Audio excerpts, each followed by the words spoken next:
संविधान निर्माता, भारत रत्न, देश का सच्चा बेटा, देश का असली नेता अगर कोई है, जिसकी वजह से आज हम हिंदुस्तानी गरीब, कमजोर, दलित, पिछड़ा, महिला अगर अपनी आवाज उठा पा रहा है, अगर उसे सम्मान मिल पा रहा है, तो वो दिन संविधान निर्माता बाबा साहब डॉक्टर भीमराव अंबेडकर जी। डॉक्टर भीमराव अंबेडकर जी बचपन से ही जात पात के दंश को झेला है, अमीरी और गरीबी के संघर्ष को झेला है, और उस संघर्ष को झेलने के बाद न जाने कितनी यातनाएं सही, फिर भी उन्होंने कहा कि अगर खुद को मजबूत बनना है तो शिक्षित होना बहुत जरूरी है, शिक्षा का होना बहुत जरूरी है।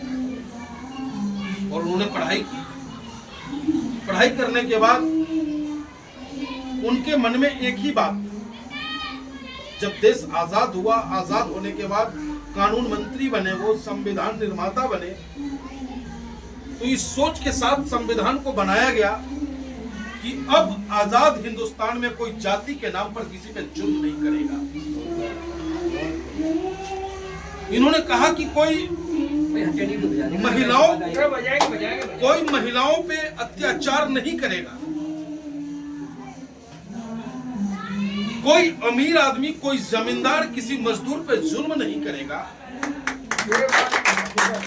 ऐसी व्यवस्था देने का काम बाबा साहब भीमराव अंबेडकर जी ने। बाबा साहब भीमराव अंबेडकर जी, संविधान में लोग कहते हैं कि प्रधानमंत्री कोई बन गया, कोई डीएम बन गया, वो प्रधानमंत्री भी हमारा नौकर है, और जो डीएम है वो भी पब्लिक का नौकर है। इस लोकतंत्र ये ताकत अगर किसी ने दिया तो वो बाबा साहब भीमराव अंबेडकर। आज बाबा साहब का 134वां जन्मदिन है। 134 वर्ष हो गया इस धरा पे इनको आए हुए, और आज आप वर्तमान में देख रहे हो कि हमारे देश की क्या हालात है। देश के सियासतदान, देश के राजनेता अब संविधान के साथ मजाक करने का काम कर रहे हैं।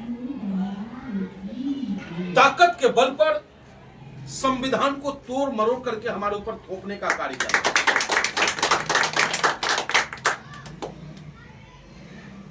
संविधान ने जो ताकत दी कि इस देश में हिंदू, मुस्लिम, सिख, ईसाई सब अपने धर्मों को अपने अपने तरीके से मानेगा,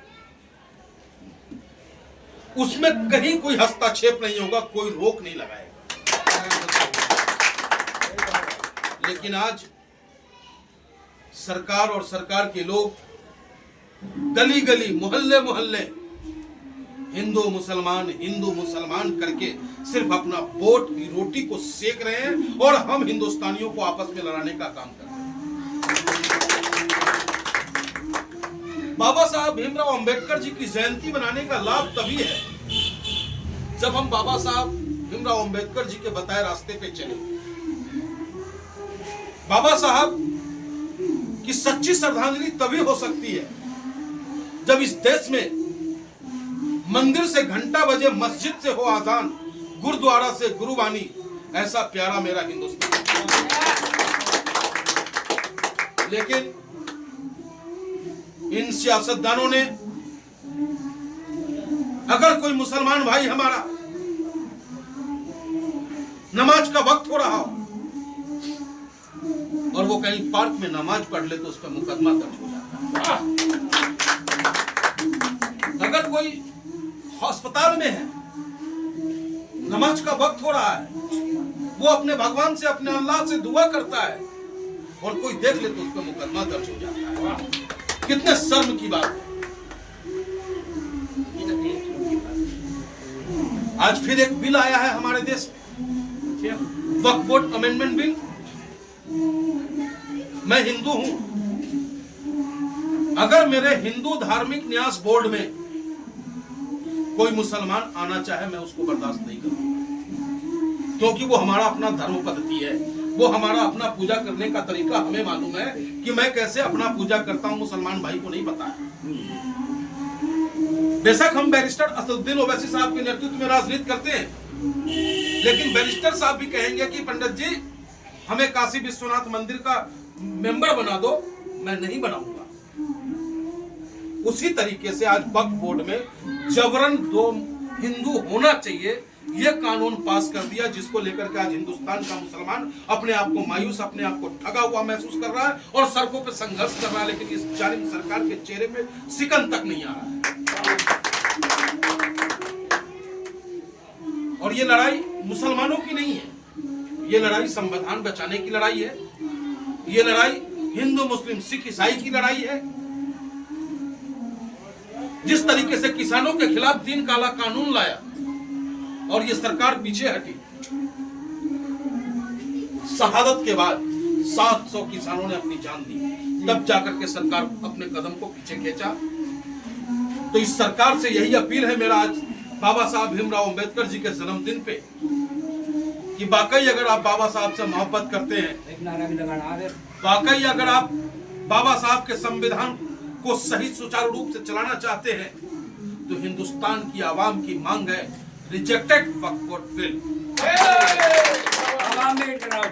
बाबा अंबेडकर अमर रहे, बाबा भीमराव अंबेडकर अमर रहे, बाबा भीमराव अंबेडकर, बाबा भीमराव अंबेडकर। बहुत बहुत धन्यवाद।